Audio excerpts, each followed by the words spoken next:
ఓం నమః శివాయ. ఓం నమో నారాయణాయ. ఓం స్వర్ణాకర్షణ కాళభైరవాయ నమో నమః. ఓం కాళకాలాయ విద్మహే కాళాతీతాయ ధీమహి తన్నో శ్రీ స్వర్ణాకర్షణ కాళభైరవ ప్రచోదయాత్. హరి ఓం.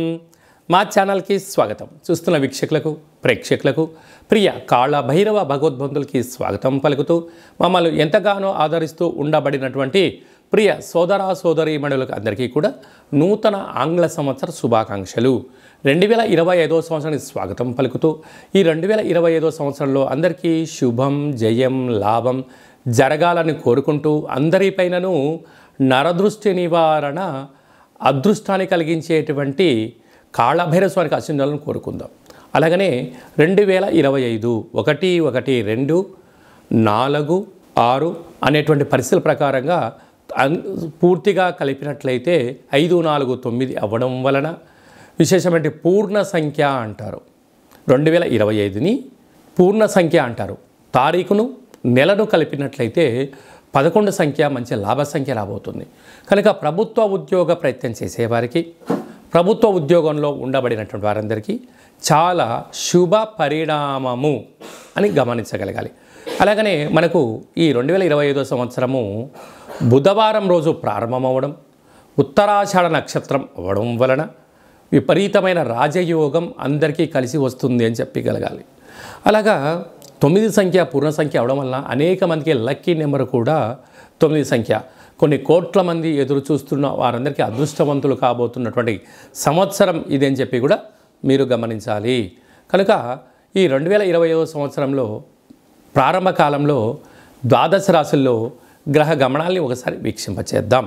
వృషభ రాశిలో దేవగురు బృహస్పతి సంచార స్థితి, మిథున రాశిలో విశేషమైనటువంటి మనకు కన్య రాశిలో కుజ భగవానుడు సంచార స్థితి, అలాగనే కన్య రాశిలో కేతు సంచార స్థితి, ధనుసు రాశిలో బుధాదిత్య రాజయోగం రవి బుధ సంచార స్థితి ఉండడం, అలాగనే కుంభరాశిలో శుక్రుడు మరియు శని సంచార స్థితి, మీనరాశిలో రాహు సంచార స్థితితో నూతన ఆంగ్ల సంవత్సర ప్రారంభ కాలంలో గ్రహ గమనాలు ఈ విధంగా ఉన్నాయి. అందరికీ ముందస్తుగా నూతన ఆంగ్ల సంవత్సర శుభాకాంక్షలు. వృషభ రాశి వారికి ఈ 2025వ సంవత్సరం మరియు ఉగాది పండగ దగ్గర నుంచి ఆదాయ వ్యయాలు, రాజపూజ్యం, అవమానం, ఆరోగ్య పరిస్థితులు ఎలా ఉంటాయో క్లుప్తంగా సవివరంగా సంపూర్ణంగా తెలుసుకుందాం. వృషభ రాశిలో ఏ నక్షత్రాలు వస్తాయనగా కృతికా నక్షత్రంలోని 2, 3, 4 పాదాలు, రోహిణీ నక్షత్రంలోని 4 పాదాలు, మృగశిరా నక్షత్రంలోని 1, 2 పాదములు కలిపితే వృషభ రాశి. అలాగనే చాలామందికి పుట్టినటువంటి కాల సమయంలో డేటా బర్త్లో లేనటువంటి కారణం వలన పేరు యొక్క మొదటి అక్షరాన్ని అనుసరిస్తూ ఆ రాశిని తెలుసుకొని మానవ ప్రయత్నం చేద్దాం. ఈ ఉ ఏ ఓ వా వి యు వే ఓ అక్షరాల వారందరూ కూడా వృషభ రాశి జాతకులే. వృషభ రాశి యొక్క అధిపతి శుక్ర భగవానుడు. ఈ ఆంగ్ల సంవత్సరంలో వీరి యొక్క ఆదాయ వ్యయాల్ని ఒకసారి మనం గమనించినట్లయితే ఈ సంవత్సరము అధిక సంపాదన కలిగినటువంటి రాశులలో వృషభ రాశి ప్రప్రథమమైంది అని చెప్పి కూడా గమనించాలి. ఆదాయం 11, వ్యయం 5 అనగా 6 రూపాయలు సంపాదించబోతున్నారు. స్థిరాస్తులు, చరాస్తులు, భూములు, గృహాలు, బంగారు ఆభరణాలు, స్థిర ఆదాయం కలిగించేటువంటి షేర్లు, పెట్టుబడులలో వృషభ రాశి వారికి చాలా మంచి కాలం ఉందని చెప్పి కూడా గమనించాలి. అలాగనే రాజ్యపూజ్యం 1, అవమానం 3. బంధువులు, మిత్రులు, స్నేహితులు, సన్నిహితులు మీ ఎదుగుదలను ఓర్వలేక మీపై శత్రు ప్రభావాలు పొంచి ఉన్నాయి అని చెప్పి కూడా గమనించగలగాలి. అలాగే ఒకసారి మన కందాయ ఫలితాన్ని గమనించినట్లయితే కూడా రోహిణీ నక్షత్ర జాతకులకు ఆగస్టు నుండి 2026 ఉగాది పండగ వరకు ఆరోగ్య పరిస్థితి, పెట్టుబడులు అనేక రకాల ఇబ్బందికి గురయ్యే పరిస్థితి అధికంగా ఉందని చెప్పి కూడా మీరు గమనించగలగాలి. అలాగనే ఈ యొక్క జనవరి నుండి ఉగాది పండగ వరకు గ్రహ గమనాలు ఒకవైపుగా, ఉగాది పండగ అంటే ఏప్రిల్ మే మాసంలో బలమైనటువంటి గ్రహాలు మారడం మరొక యోగాన్ని కూడా వృషభ రాశి వారికి అందజేయడం జరుగుతుంటుంది. ప్రజెంట్లీ అంటే ప్రస్తుత కాలమాన ప్రకారంగా మేషరాశిలో ఉండబడినటువంటి పరిస్థితి వారికి ఈ వృషభ రాశి వారికి ఎన్నో రకాల మార్పులు ఉన్నాయి. వృషభ రాశిలో గురువు, అలాగనే కన్యరాశిలో కేతువు, కుంభరాశిలో శని భగవానుడు, మీనరాశిలో రాహు సంచార స్థితితో ఈ విధంగా ఉన్నప్పుడు అధిక ఆదాయం, పెట్టుబడులు ఆకర్షించలేకపోవడం, మానసిక ఒత్తిడి, కొద్దిపాటి రుణ సమస్యలు, రోగ సమస్యలు, శత్రు సమస్యలు పొంచి ఉన్నాయని చెప్పి కూడా గమనించాలి.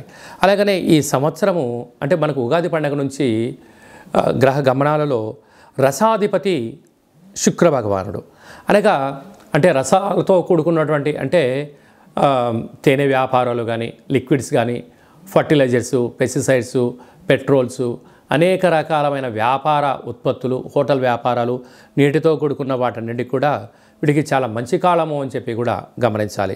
వస్త్రాధిపతి శుక్రుడు, అనేక వీరికి తెలుపు వస్త్రాలు, పట్టు వస్త్రాలు, బంగారు ఆభరణాలు, విలాసవంతమైన జీవితం, అలా స్వర్ణకారిత వ్యాపారులకు అనేక వారందరికీ కూడా శుక్రుడు యోగదాయక కారణం అవ్వడం వలన వీళ్ళకు చాలా మంచి కాలం ఉందని చెప్పి కూడా గమనించాలి.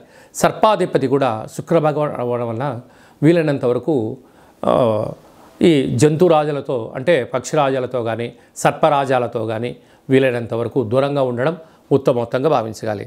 ఆ తదనంతరం వీరికి విశేషంగా 2వ స్థానంలో గురువు, అర్ధాష్టమ కేతువు, రాజ్యస్థానంలో రాహు, లాభస్థానంలో శని భగవానుడు ఉండడం వలన ఉగాది పండగ తర్వాత వృషభ రాశి వారికి తిరుగు లేదు అని చెప్పి గమనించగలగాలి.